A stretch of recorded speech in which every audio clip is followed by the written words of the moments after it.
Some houses don't stay silent. Some houses remember every person that ever walked inside, and sometimes they want them back. Rohan was 23 when his father passed away, leaving him a small piece of land in a quiet countryside town in America.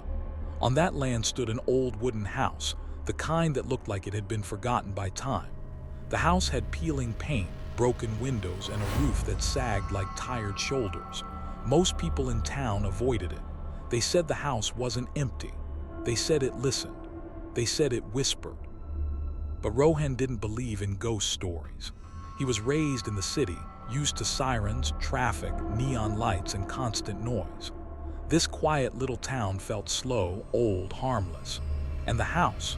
To him, it was just a property that could be fixed, sold, and turned into money. He thought it was an opportunity. He didn't know he was walking into something that had been waiting for him. He arrived on a cold autumn evening. The sun was gone and fog lay on the ground like a thick blanket. The air felt heavy. As he opened the gate, the old metal hinges gave a long, low groan, almost like a sigh. The house stood still, dark and watching. The front door opened with a slow creak when he pushed it. Inside, the air smelled of dust, wood, and something else. Something metallic that lingered on the tongue like old blood. The floorboards creaked beneath his feet, not random creaks of old wood, but long-drawn sounds like something was shifting underneath him, or listening. He told himself not to think too much. He set his bag down and lit a lantern because there was no electricity. The flame flickered in the still air. As he walked through the house, the shadows stretched strangely along the walls, long and thin as though trying to reach him. He noticed scratches all over the walls, not done with tools, not neat lines. These scratches were desperate, uneven, and deep, like someone had scraped their nails until they had nothing left. He felt a chill crawl slowly up his spine. He whispered to himself, "It's just old wood." But the house was not just wood. The house was waiting. That night he laid his mattress on the floor. The silence felt unnatural, thick enough to touch. He closed his eyes but didn't sleep deeply. Around midnight he heard footsteps, slow, careful. Inside the hallway, Rohan froze, his eyes opened slowly. The lantern flame wavered, dimmed, and then steadied. He sat up and stared into the hallway. There was a shape there, a tall figure standing completely still. His heart pounded, loud enough it felt like it shook his ribs. He blinked. The figure disappeared. The hallway was empty again, but the air was not. The air felt crowded, like something invisible was standing close, too close. He didn't sleep again that night. The next morning he tried to distract himself with cleaning. Sunlight made the house look less threatening, almost normal. He swept the floors, wiped the windows, scrubbed old stains he did not want to think too much about. As he worked, he heard a soft knock at the fence outside. An elderly woman stood there, wearing a dark shawl and looking directly at him, not the house. "You shouldn't be in there," she said. Rohan forced a polite smile. "It's my father's property. I'm just fixing it." The woman's eyes did not blink. That house does not want fixing. It wants company. Rohan felt cold. What does that mean? The woman looked past him toward the doorway of the house, and for a moment, her expression softened into something almost sad. "Leave before nightfall," she whispered. Then she turned and walked away down the road without looking back. Rohan tried to laugh it off. Small towns had legends, rumors.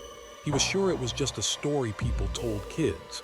But that evening, as the sun dipped and the sky turned deep orange, he felt something inside the house change. Like the house was aware of the dark coming, like it was excited. He decided to sleep just one more night and leave in the morning. But the house had other plans. When the darkness settled the house breath, he heard it.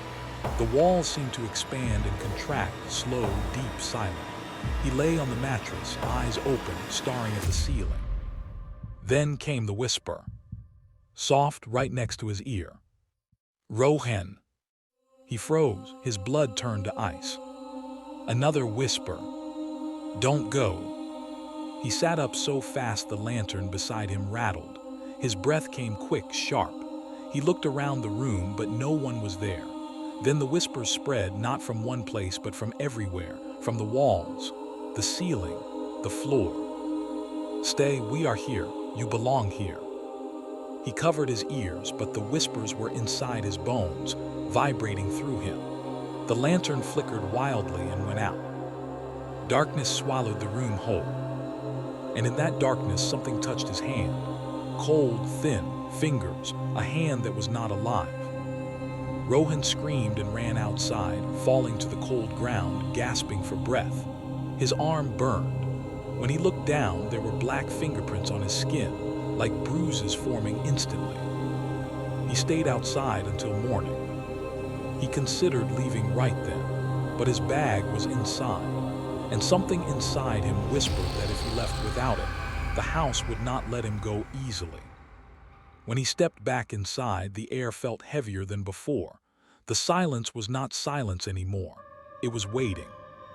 He packed quickly, hands shaking, and rushed to the front door. It was closed. He hadn't closed it. He pulled it. It didn't move. He pulled harder. It didn't move. The floor creaked behind him. Slow footsteps. He didn't turn. Tears filled his eyes.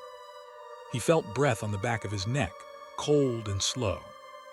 A whisper slid along his skin. "You came back." Rohan turned. They were standing there. A man, a woman, and a small girl. Their eyes completely black, their faces pale and stretched with wide, unnatural smiles.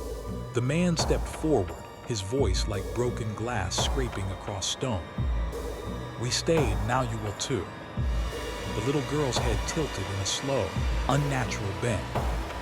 "Play with us," she whispered, "forever." The lantern light died. Darkness swallowed everything, and Rohan's scream never made it out. When the townspeople passed by in the morning, the house was silent again, peaceful in the fog. Rohan was gone. Only his backpack remained inside, and on the wall where the scratches were, a new figure had appeared.